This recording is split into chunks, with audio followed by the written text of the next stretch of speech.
I hear the blessing of rain outside. I want to know what God thinks, said Albert Einstein. The rest is just details. Well, sometimes I wonder, what would God have been thinking if God were that anthropomorphized energy rather than just simply a force field in which we move? But if God were thinking in the way that we do, how is it, you imagine, that so many traditions of faith sprung into being on this planet? We're all seeking after the same thing, essentially, the ability to live life to advantage, to the fullest, the desire to understand this energy from which we have come forth, to understand our purpose, to move successfully in the process of being a human, and to move in that energy of faith and with joy and delight at being here in the human experience. Now, if we're all headed to the same place, why does the journey look so different? Well, if you're in relationship, you know, because two people can be headed in exactly the same direction and going in completely opposite directions to get there. We humans have the ability to just land all over the place, headed in one direction on any topic. And on the topic of our religious understanding, our seeking after our knowing about God or whatever we call this creative force, oh, have there been a multitude of expressions sprung up on the planet to fit the needs of the vast uniqueness of our own journeys. And then we gather in those communities, and even here in our Unity Church, don't we all have a bunch of different ideas about how to go about things and how we perceive God and how we define that and how we relate to it? And that's one of the beauties for me about unity, is that individual, unique expression is A-OK. Charles Fillmore, our co-founder of Unity, said the truth is an organic process, and that as he grew in his understanding, those of us who are studying the Fillmore writings, we recognize how he changed his ideas across the decades that he wrote and taught and spoke about his understanding of the divine energy that moves in all of us.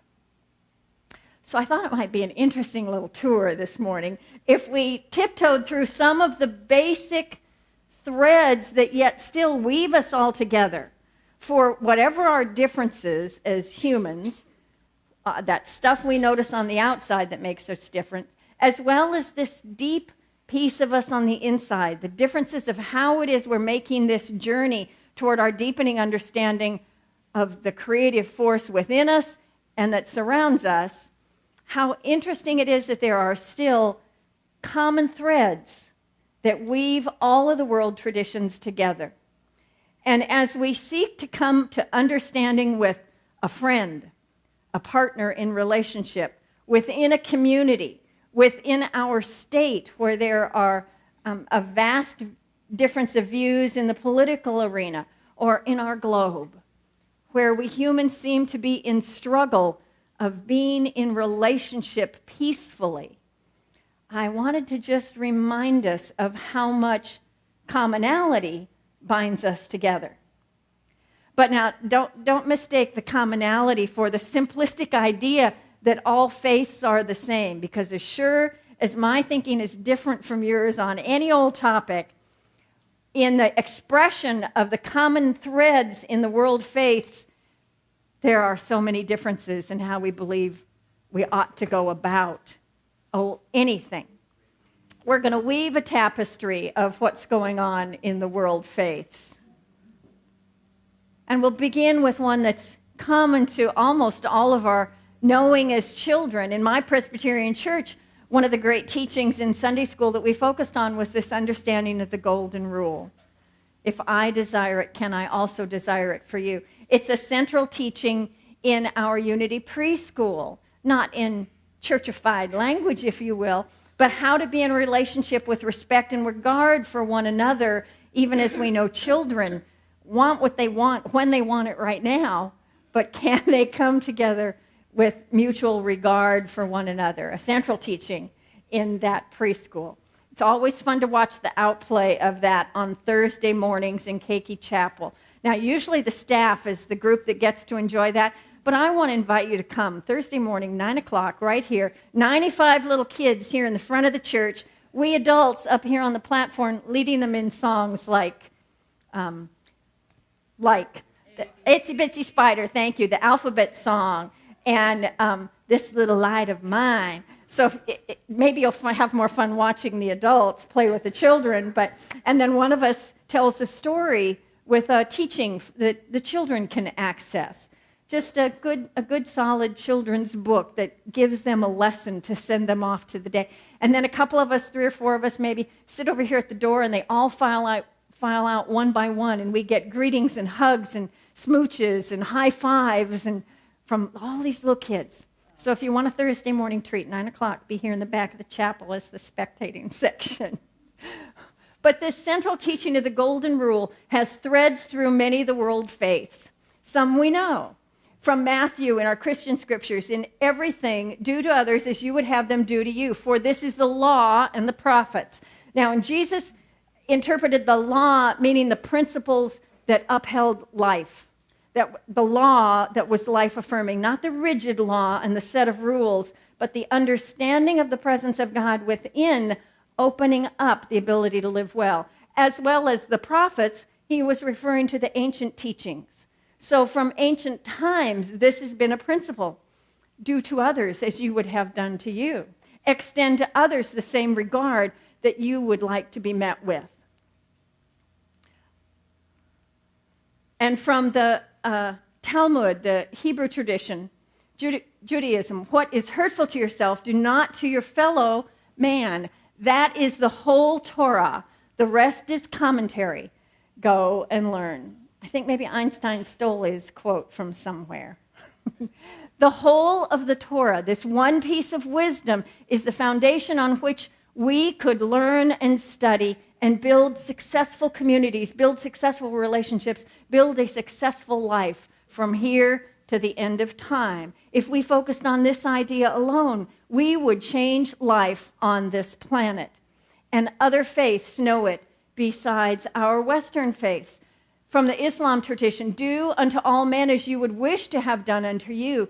Reject for others what you would reject for yourselves. This is so central a theme of building respect and regard for one another that it literally exists in every single faith on the planet. It exists in ancient wisdom that was not religiously centered. The Greek philosophers and others before them all held this one idea to be a great truth. In the Chinese Confucianism, the teacher Lao Tzu was met by a student, and the student asked, is there one principle on which one's whole life may proceed? And Lao Tzu answered, is not reciprocity such a principle? What you do not yourself desire, do not put before others. Here is a central teaching within unity that heaven is within. Now let me lay some unity groundwork to this. How we understand the term of heaven is not some destination far off at the end of life that if I'm good now, I'll get there at the end of the game. It is not the thing I'm seeking for the next life experience, although that may be part of it. And it certainly isn't that destination that I'm asking my cosmic travel agent to book my ticket for. No, it is for us, our understanding of an inner state of consciousness, a way to be in relationship with ourself and the divine. And when we are moving through life, focused on joy, focused on what is good, focused on living in alignment with our understanding of the God within our being, then we move toward this experience of heaven as consciousness. And we recognize that it rests on our choice, that we can choose to be attached to all that is good going on, or we can choose to be focused on the problems. And let me give you an example. Yesterday here in the office, oh baby, did we hit a problem. Now we have a shared drive computer system here, a whole network that links us all together, and it has a central brain of all the data that we need in this community.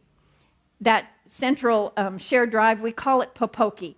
The man who created our computer system in its current incarnation was a lover of cats. And so Popoki is cat in Hawaiian, and that's the name of our computer system. So everybody who comes in has to learn that. Just get over it. It's cat. That's what it is. And so Popoki, as well as our internet, total crash, burn, and fail of the system yesterday. Yes, I can see some open mouths in the audience. You understand the catastrophe that took place. I had an evening event that I was going and participating for the Unity Preschool and giving them a blessing on their event. And so this trouble began in the morning, and we simply thought it was some kind of connectivity thing. And so I took the laptop and went home for the afternoon where I had internet access to, do my Google research that I always do. And when I came back in before heading over to the event, here were Levitt and Gary and Owen in the back room with a story of total meltdown in our system. And I just stood there going, oi, okay, this is not great news. And my brain sort of went into like all of the problem story. I'm just standing there in the middle of the room listening to them, and my brain is going, and this is bad, and this is going to be a problem, and here's the trouble. And I just had this story, pa-chunk. And I literally felt my body going like this. Do you know that one? So there was a little ray of hope as Owen the magician and Gary and Levitt were working to make magic in that back room. So I just kind of picked myself up and I said, I don't know what the answer is. I barely speak computer. I really don't know what the answer is. But someplace in me knew that this team working together, finding the experts we needed, there will be a solution. We have the internet up this morning, thanks to that team that was working on it.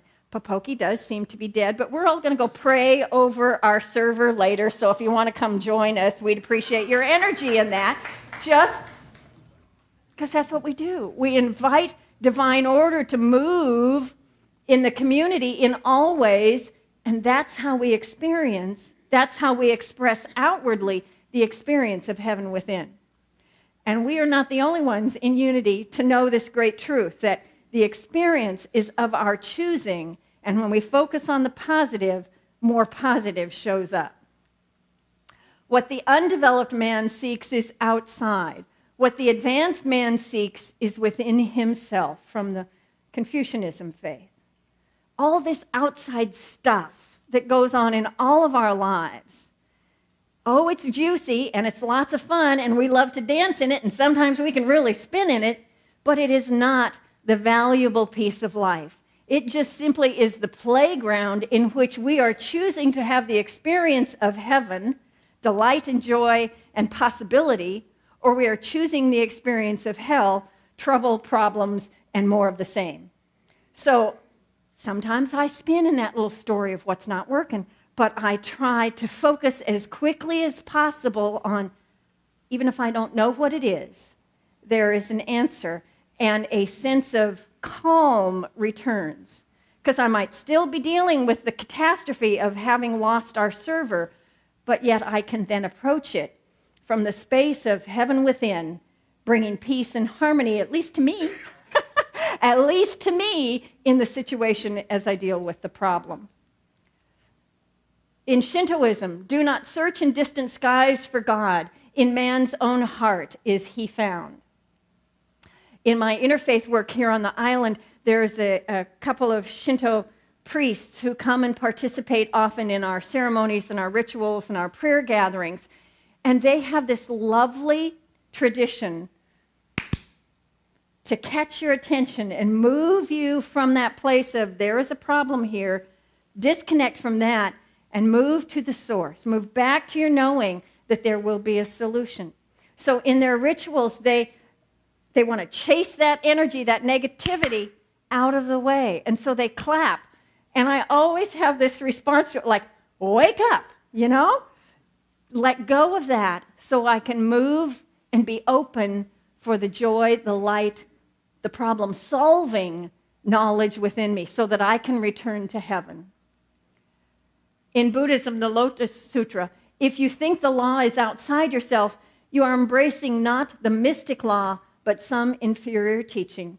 Buddha taught to go within. The great tradition of meditation is certainly grounded in this faith the world over and has been for centuries, that we seek this experience of heaven. We seek the divine. We seek wisdom by going deeply within to seek truth. There is a story in the Buddhist tradition that the chief of gods, Brahma, had bestowed divinity on all of humanity. And then, as we humans will mess about with a really good thing, we abused our power of divine essence. And so Brahma called all the council together and he said, humanity has just abused this gift of divinity. Until they rise in consciousness to a place where they can adequately and appropriately hold this gift, I think we need to put it in hiding. We need to hide humankind's divinity. One of the council said, well, let's place it on the highest mountaintop on the planet. And Brahma said, clever person, clever being, man, I'm sure they will eventually find their way even to the highest mountain on earth. Another counselor says, let's put it down on the ocean floor. They can't get there. Humans don't belong in the environment of the ocean. And Brahma said, clever beings, humans, eventually they will find a way to dive and go even to the bottom of the ocean and be able to retrieve the gift of divinity. And another one said, let's bury it deep in the earth where they will never find it. But Brahma said, so clever, I believe they would find it even there. But I think I know where to hide the gift of divinity so that man will never, ever find it until consciousness raises and brings them the knowledge of where it exists. We'll place it inside, deep within the heart and being of mankind, for they won't think to look for it there. Until consciousness is raised and we come to the knowing that the place to seek the truth and the wisdom is within our own heart and our own being. We are invited to live wholeheartedly. Now, in contemporary language, for me, that means to be in a heart-centered space, a place of empathy, where I can connect with you and you can connect with me, and we find the common ground even when issues separate us.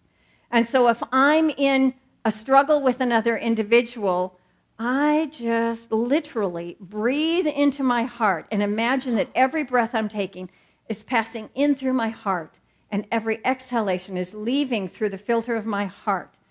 For me, this grounds me in this connection with the God of my being and brings me back to the idea of namaste, that the Christ in me greets and meets and honors the Christ in you. For when I am even in struggle communicating from that place, then my true essence comes to the front.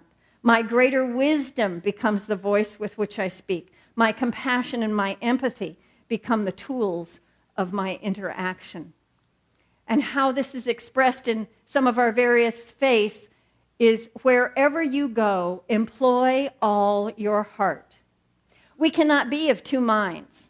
For if we're in a conversation with someone that has some tension with it and we get all wrapped up in what's wrong and how, especially how they're wrong, you know, Gordon, yeah. I think that's so often about you when I talk with you, my friend. When we can remember not what we think is wrong, especially with that other person, or not what we think is wrong in this situation, but if we can hold the thought that somewhere in this mess I am presently standing in, there is common ground. There is space to create togetherness rather than opposition. If I can hold that space, then I become wholehearted. I become of single purpose, and a single purpose that is life-affirming, not constricting and contracting. Again, in the Shintoism, free yourself from doubt and you will find your life quickened in the goodness of God. This is why in our own teaching, we focus on faith as one of our great spiritual powers and tools.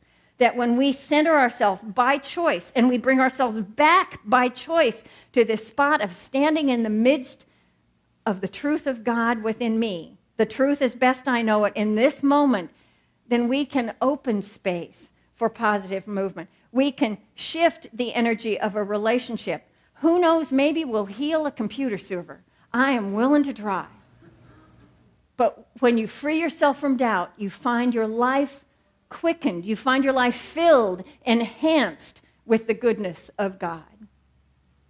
From the Hebrew Scriptures, what we often call the Old Testament, and this is the Message translation, sometimes I just love its enthusiasm. Whatever turns up, grab it and do it, and heartily. Whatever is before you, whatever you put your hand to in the more traditional language, do it with your whole being. Do it with the commitment of your heart and your wisdom and your whole self. And from the New Testament or the Christian Scriptures in James, he who doubts is like a wave of the sea that is driven and tossed by the wind. You know, a week or two ago, we had these really great waves, and I went to somebody I know who's a surfer, and I said, are you just having like the best week ever out there on the ocean? And he said, not so much, because the wind is so high that it's breaking up the wave, and it destroys the energy in the way that makes it much harder to surf. So we're not really getting the opportunity the last couple of days to fully enjoy the magnificence of big surf that we all hope for. And this is like our experience when doubt enters in. It breaks up our energy. It can interrupt our connection to that power and presence of God. And so to be focused energy helps keep the wave smooth, helps keep our energy moving in alignment with all that is and with our own inner purpose. Here in this particular community, we indeed focus on this principle of living in oneness. It is literally our mission statement, realizing our oneness with God and especially with one another, coming together in the place of our mutual understanding, even as we express life in our uniqueness and with our differences. And this looks in our Old Testament, again, Hebrew Scriptures, how very good and pleasant it is when kindred live together in unity. I've often wondered if that isn't the source of Charles Fillmore's deciding on the name for this spiritual movement as unity. That it was this simple understanding that whenever we can come together, the sum of the parts is so much greater than the whole. When we focus together in one thing, the idea of oneness and the idea of our being in relationship, then the differences fade into less importance in the context of community. And in Shintoism again, do not forget that the world is one great family. We practice the idea of ohana here in our island home in the Calabash family. My mother came from the mainland from Seattle as a teenager and intending to just be here for a couple of weeks of vacation, sailed here from Seattle with her mother to stay with friends from Seattle who also apparently had a home here. This was way before my time. But because my mother had a very powerful experience here, only for 6 months, she moved here, intending to be here for a holiday, stayed the rest of that school year, and graduated high school here in Honolulu from Punahou. During the time she was here, she became a Hanai daughter in a local family. So I grew up on my mother's love of the Hawaiian culture and her connection to that family and how that represented it decades later when I finally came along. I grew up with every episode of Hawaii Five-0 and Jack Lord that ever was produced. And then Tom Selleck and Magnum P.I. And Mother's collection of, she still had some record albums. Remember record albums back in the day that she'd brought home from Hawaii? And then if anyone in the family wanted to make Mom happy, you just gave her an audio tape. You remember that era too? An audio tape of Hawaiian music. So she had this big library of Hawaiian music, and that's what I steeped in growing up. You'd think I'd have learned the language, except neither did she. So there you have it. And in Hinduism, human beings all are as head, arms, trunk, and legs unto one another. We all are different. And yet together we form the whole. We come together to experience that wholeness in community, in ohana, but all of it is at our choice. I love the quote that says, "The presence of God awaits, is always there, but it awaits our invitation." So we choose to hold the experience of heaven. We choose to live in oneness. We choose to travel together to the top of the mountain that we're striving for, even as our paths may be different. So perhaps you've heard this Buddhist fable that a ruler in India heard the discovery of a marvelous and amazing animal in the jungle. And so he sent his council of wise men to go investigate and bring back the stories of this new creature. Well, all of these advisors happened to be blind. So as they approached this animal, they each took a position on this large creature and began to report what their experience was. And one says, "Oh, this is a tree. It's just this is a trunk. Here's the tree." And the other one standing somewhere else says, "It's not a tree. I feel a rope at where I am." And another one says, "Not at all. I have a hard-shaped thing with a sharp tip at the point. It's a spear." And the guy standing next to him says, "A spear? It's not hard. It's wiggly and soft, and it's like a snake." And a guy up above says, No. I have a hold of a fan." And the one man on the ground says, "I don't know what each of you are touching, but I feel a wall." And so when we are in our differences, the uniqueness of our experience makes one collective thing look rather unusual. But if we remember that my perspective is simply this moment in this spot, and if, like the God who seated in humanity the need for different expressions in religion and in all areas of life, if that energy could step back and see from a distance, not just the one piece that we have a hold of, but when we look to see the whole, we understand that there are common threads that bind us together, even as we face great differences. So I invite you to take a breath with me and to come to that space of vision from a distance that allows you to sense your wholeheartedness in living, that allows you to seek and choose the experience of heaven.